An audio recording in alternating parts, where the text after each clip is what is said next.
scary, slap me in the face. Reach into my, grab my arm, put it in the lungs, come on. That's how I felt. There's so many things I've been doing. Is this on? Okay. I'm going to shake, so just be patient with me. The first time I heard the C word is, wow, really? Me? 42 years old. I play softball. I'm a nightly. 18 years volunteer in fire department. 23 years giving back to the Plymouth with the gift of life. I always thought that the good guys were supposed to last. And it's one of those things where it brought me back to, and please don't take offense to it, it was like some of you females, if you ever been called the C word, I couldn't imagine that. That's how I felt. Total emptiness. What do I do? Where do I go? How does it affect those around you? Your family, your friends? Because I'm sure everybody was a son too. Absolutely. Getting into my little family here just a little bit. I lost my dad at 52. Vietnam vet, so I do appreciate what you've done for us. Came back, both legs, lost one to gangrene. Played wheelchair basketball, played wheelchair baseball, all the sports. Taught kids back home, Plymouth, Wisconsin, how to play sports.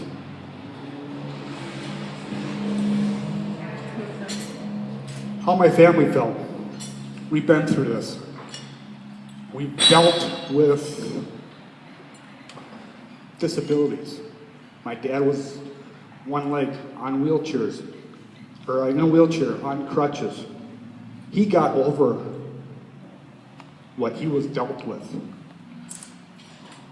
Couldn't ask for a better example in life for that.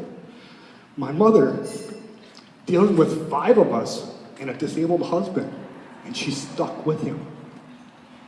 So when I told this to my family, they were in shock. They're like, really? How much more can this family take? But we regroup, we pull ourselves together, and we move on. I am not cancer-free. No, I'd love to be. I don't know how much more treatment I'm going to actually get. The treatment that I was on did a very good job of, if you don't know, I've got esophagitis cancer with extensive damage to my liver. It looks like Swiss cheese, plain and simple. The first treatment that I was on did a very good job, very quick. The chemo stopped working for me for whatever reason. I have now gone to a different chemo, and it literally kicked the shit out of me. For a week and a half, I laid there and did absolutely nothing but breathe. Eat once in a while, that was it. It's not me. I'm much stronger than that. Yes, thank you. Prognosis at this point in time, they gave me 1.5 to 2 years to live. That's a diagnostic. That's not me.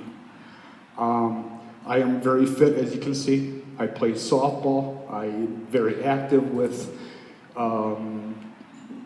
in the community. Like I said, 18 years with the Plymouth Volunteer Fire Department, 23 years with Plymouth Gift of Life, which gives back to Plymouth, to families who are going through the same thing I'm going through. And we do everyday living. It's everyday living. I'm 42 years old. I've got almost 50 years of donated time back. In regards to getting back with the prognostic, it's a number. I don't know how long I'm going to live. I think that's the scariest thing in my whole entire life, is you got a target on your back. How big is that target?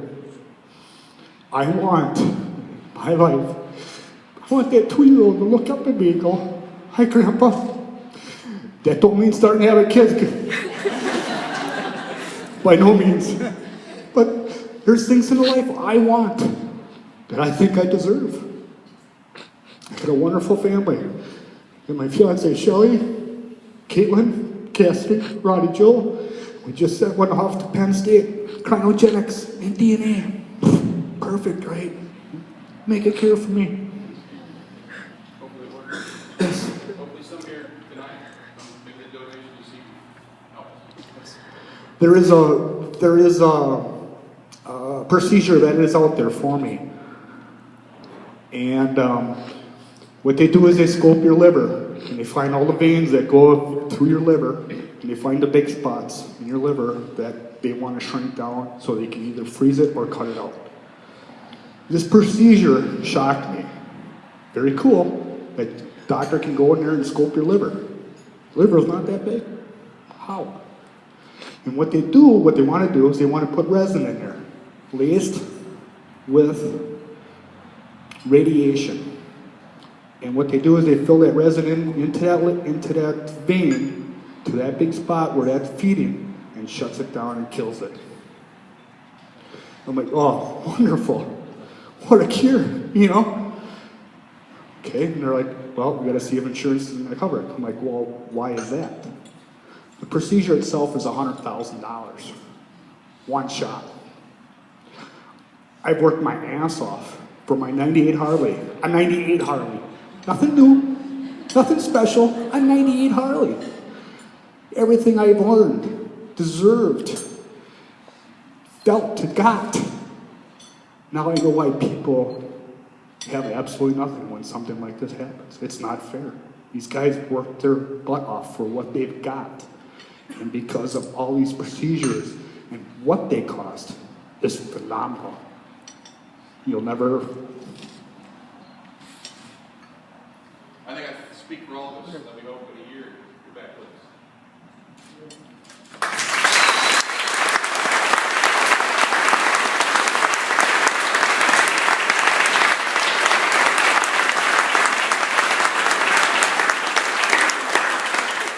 He's got one more thing he wants to say. Well, anyways, I will come back here after you invite me. If I'm around, I'll be here. Absolutely, not a problem. One thing I do gotta admit, I've been putting on a motorcycle for 9 years, so I know what an event like this takes to put on. I appreciate that.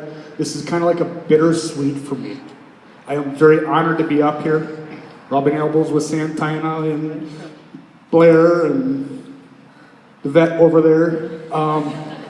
It's great. It's a very bittersweet. I'm very proud to be here, but for all the wrong reasons. With what I did at the end of my bike ride, we shut all the motorcycles down and we fire them back up.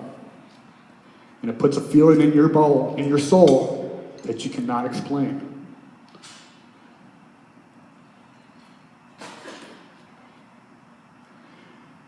My ending words, and I'm going to end them here tonight too, is